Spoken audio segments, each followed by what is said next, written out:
This is MorningLine with Nick Barris.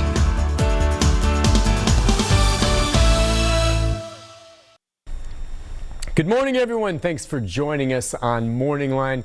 Nick Barris coming to you live and direct this morning from the News Channel 5 studios on a Wednesday, and it's good to have you with us. I hope you're doing well, and we're going to continue this morning with opportunities for you to call in and ask questions about things you may have that you wonder about with regard to COVID-19. And, you know, we have a variety of guests that come on this show, and I always really enjoy it when we have someone coming on from the medical community that can give us their take on some of the many questions we have. So I want you to join in this conversation. I want to remind everyone, as always this morning, you're watching me on the Plus, okay? We also are streaming this morning on Facebook at newschannel5.com. I'm just getting to the page right now, and I invite you to either call in or message with questions about, COVID-19 testing. If you have questions, maybe a little bit about the symptoms, treatments, things like this, our guest can touch on some of that.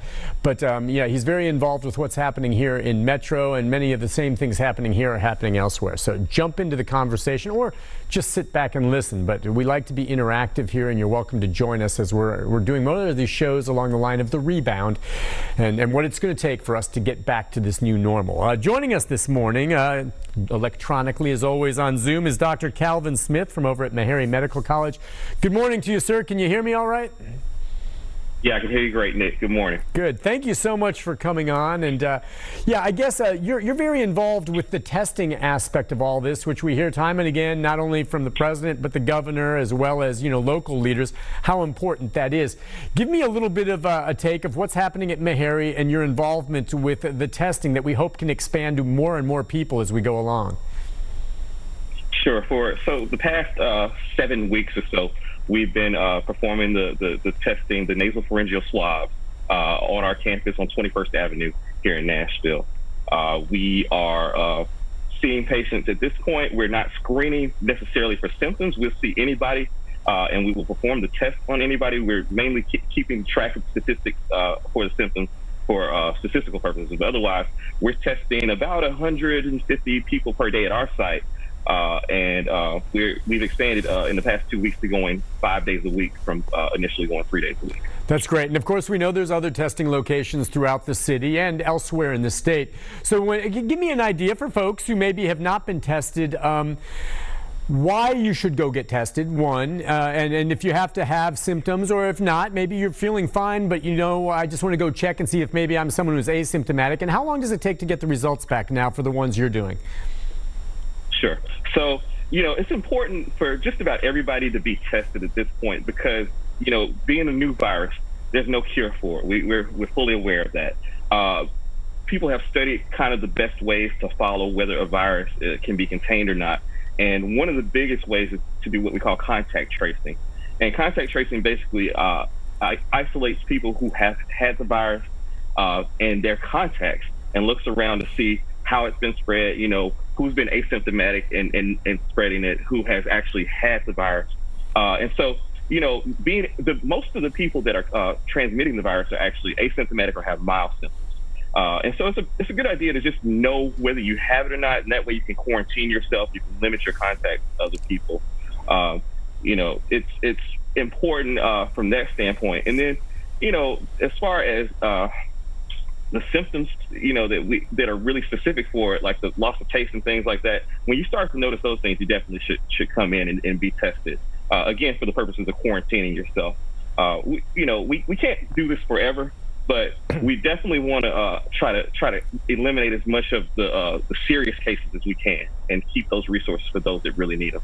If you would, give a few more of the symptoms out there. I know that list continues to grow as people, try to think whether they should come. And you mentioned a couple of them there, loss of taste. Obviously, if you have fever, what are some of the other symptoms that maybe can go with this? And part of the problem is, by the way, doctor, we're in allergy season right now. And some of the very symptoms, and I'm getting them right now, the allergies. And I'm like, wait, that sounds like a COVID symptom, but I'm pretty sure it's allergies. So what are some of the things, to isolate it?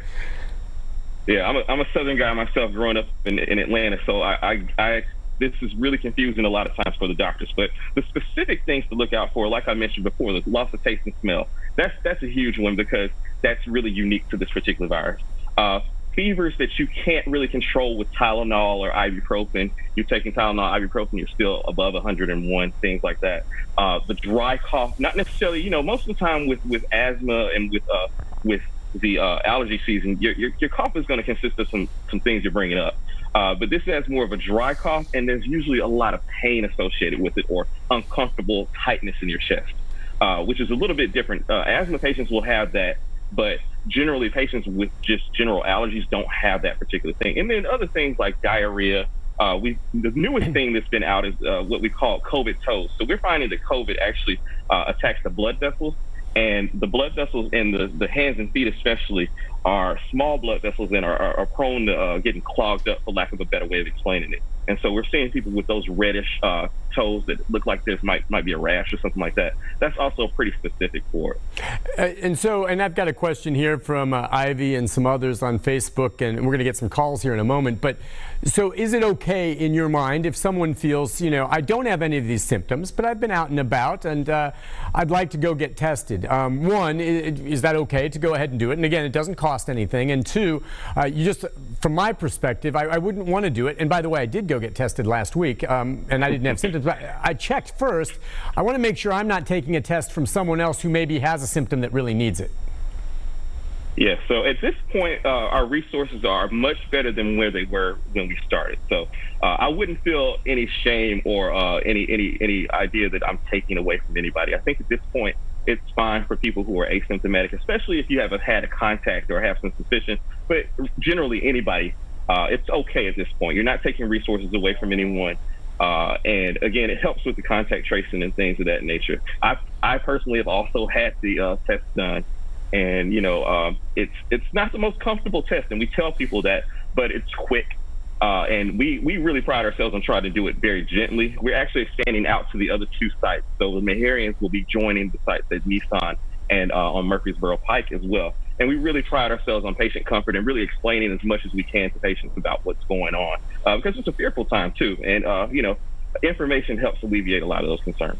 Yeah, and I happened to go by Nissan Stadium to have mine last week, and it was around 1:32 in the afternoon, and I was in and out. I didn't have to get out of my car, by the way. I just pulled up, and I was in and out in about 10 minutes, got the result back, which is negative, and that was good. I did not think I had it. Now, the thing about that, you have to remember, even though I had that test last week, who knows? Could I have been exposed since then now? So that's what's tricky about these tests.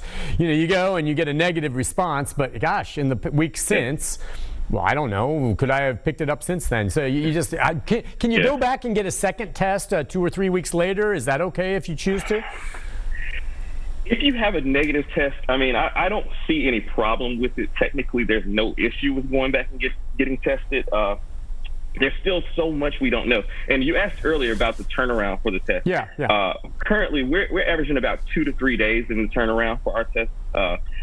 We've been telling people maybe to expect as long as 5 or 7 days, depending on how good the sample is. But we're with that being said, we also are advising people to kind of quarantine themselves if they have a high suspicion, and generally follow the rules of social distancing and all those kind of things. It's unlikely that you would convert, but you definitely it's something that can happen. I would agree. And in general, what is your sense with the tests that you use, which is the typical with the swabs? How accurate are they, and can there be false positives or false negatives?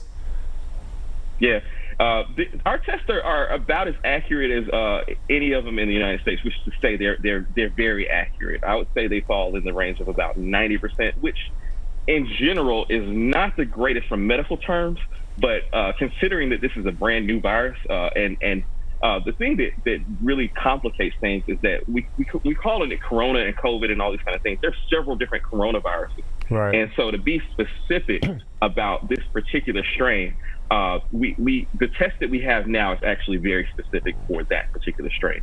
So it's a pretty high quality test, and the results are pretty high quality. I'd say The false positive rate was around 10%. I'd say it's somewhere still in that neighborhood, maybe a little bit less. Okay, and I know one key, I think, for a lot of folks when we talk about athletics coming back or schooling and stuff is if they could come up with a test, and I know they're working on this, where you do the swab and you stick it in some solution and you have a result in a matter of minutes. Now, we're not there yet. I know there's some that maybe are to that degree, but we're not sure how accurate they are.